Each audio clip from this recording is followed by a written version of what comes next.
नमस्कार, आप देख रहे हैं वीके न्यूज। मैं हूं सुनील राउत।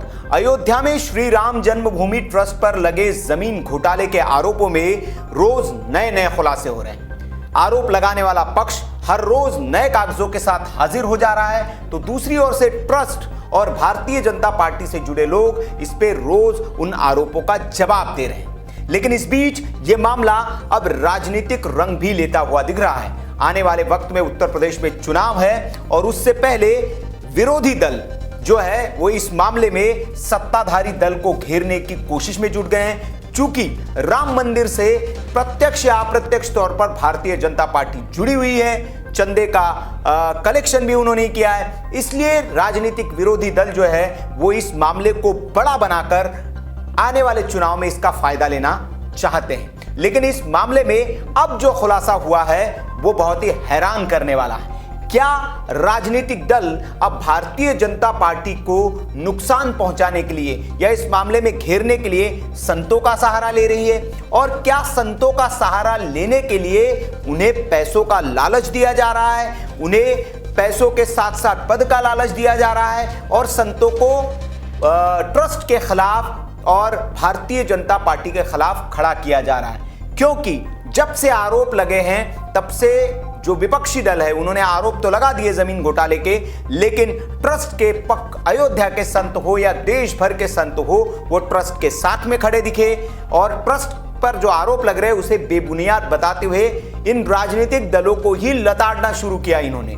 तो राजनीतिक दलों का यहां पर दाव फेल होता दिखा, तो अब वो नया कुछ दाव चलते हुए दिख रहे हैं। और ऐसे में अब जो अयोध्या के जो तपस्वी छावनी है उसके जो परमहंस आचार्य है, उन्होंने जो एक चिट्ठी लिखी है उसने इन राजनीतिक दलों की पोल खोल कर रख दी है। जी हां, तपस्वी छावनी के जो आचार्य है परमहंस दास, जो जगतगुरु परमहंस दास आचार्य है, उन्होंने एक चिट्ठी लिखी है और वो चिट्ठी अब वायरल हो रही है। इस चिट्ठी में उन्होंने खुलासा किया है कि ये जो राजनेता है जिन्होंने राम मंदिर ट्रस्ट पर जो आरोप लगाए हैं वो ये आरोप इसमें कोई दम नहीं है और ये एक सियासी चाल है ताकि भारतीय जनता पार्टी को बदनाम किया जा सके, ट्रस्ट को बदनाम किया जा सके। और इसके लिए वे अब संतों का सहारा लेना चाह रहे हैं, संत उनके खिलाफ बोले ये चाह रहे हैं और इसके लिए 100 करोड़ रुपए का इनको लालच देने की बात इन्होंने कही है। इन्होंने चिट्ठी में लिखा है कि कुछ नेता इनके पास आए थे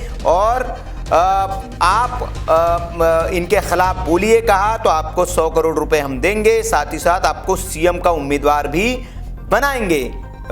जब कहा कि आम आदमी और कांग्रेस की अगर जीत होती है तो यूपी में सीएम जगतगुरु परमहंस आचार्य जी होंगे, ये उन्होंने अपनी चिट्ठी में आरोप लगाया। तो उन्होंने कहा कि उन्होंने जवाब दिया है कि मैं संत हूं और इस तरह के काम मैं करूंगा नहीं और राष्ट्रहित मेरे लिए सर्वोपरि है, ये उनकी चिट्ठी में लिखा हुआ है। तो वे जो नेता थे जो आम आदमी पार्टी और कांग्रेस की ओर से भेजे गए थे, जो इन्होंने आरोप लगाया, वो चले गए। लेकिन अब ये बहुत बड़ा आरोप, इस चिट्ठी में एक आरोप ये भी लगाया इन्होंने कि स्वामी स्वरूपानंद सरस्वती जो है शंकराचार्य, उन्हें 50 करोड़ रुपए में आम आदमी पार्टी ने खरीद लिया है। जी हाँ, एक अकेले एकमात्र संत थे शंकराचार्य स्वामी स्वरूपानंद सरस्वती, जिन्होंने इस ट्रस्ट को भंग करने की मांग की थी प्रधानमंत्री मोदी से और आरोपों की जांच करने की मांग की थी। वैसे शंकराचार्य स्वरूपानंद सरस्वती का झुकाव किस दल की ओर है, किस दल के नेताओं के साथ उनकी नजदीकियां है, ये किसी से बताने की जरूरत नहीं है। और उन पर यह ठप्पा लगा हुआ है कि वो एक कांग्रेस समर्थित संत है और हमेशा से वो इस तरह की बातें करते रहते। राम मंदिर के फैसले के वक्त भी इस तरह की कुछ उनके बयान आते रहते थे। उन्हीं के एक चेले हैं अभिमुक्तेश्वरानंद सरस्वती, जो कि बनारस में रहते हैं। उन्होंने भी इस मामले में दूसरे संत है जिन्होंने इस मामले में आवाज उठाई है और ट्रस्ट पर आरोपों का समर्थन करते हुए जांच की मांग की है। वो उन्होंने अयोध्या में मंदिर जो बन रहा है भव्य मंदिर, उसके खिलाफ भी कोर्ट जाने की बात की। इन्होंने कहा है कि जो प्राचीन मंदिर है वो टूट रहे हैं और इसलिए इसके खिलाफ हम कोर्ट जाएंगे। तो ये अभिमुक्तेश्वरानंद सरस्वती है, ये भी इसके पक्ष वहाँ आ गए। इनका झुकाव किस तरफ है ये भी बताने की जरूरत नहीं। तो ये अब पूरी एक तरह से लगता है कि साजिश चल रही है और इस मामले को, क्योंकि जिस तरह से राम मंदिर भव्य और दिव्य राम मंदिर बन रहा है, इसे रोकने की कई कोशिशें हुई, लेकिन आखिरकार ये सारी कोशिशें नाकाम हुई।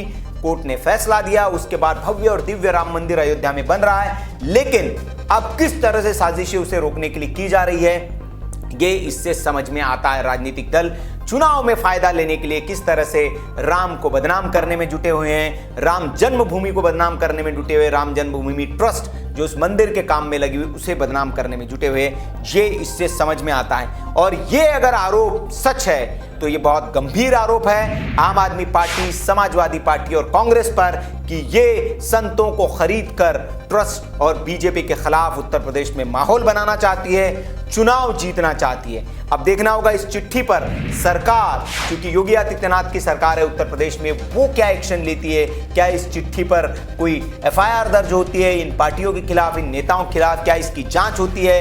क्या उनसे पूछा जाएगा कि वो कौन लोग थे जो आपके पास आए थे और जिन्होंने इस तरह का ऑफर दिया? क्या कार्रवाई होती है, ये देखने वाली बात होगी। लेकिन फिलहाल परमहंस दास की ओर से ये जो आरोप लगाया गया है, ये बहुत संगीन और बड़ा आरोप है। इस पर हमारी भी आगे नजर बनी हुई इस खबर पर। आप भी वीके न्यूज के साथ बने रहिए। खबर अगर आपको अच्छी लगी तो लाइक करें, शेयर जरूर करें, ताकि लोगों को पता चल सके कि अयोध्या में क्या क्या हो रहा है और राजनीतिक दल क्या क्या कर रहे हैं। और ऐसी खबरों के लिए आप देखते रहिए वीके न्यूज। नमस्कार।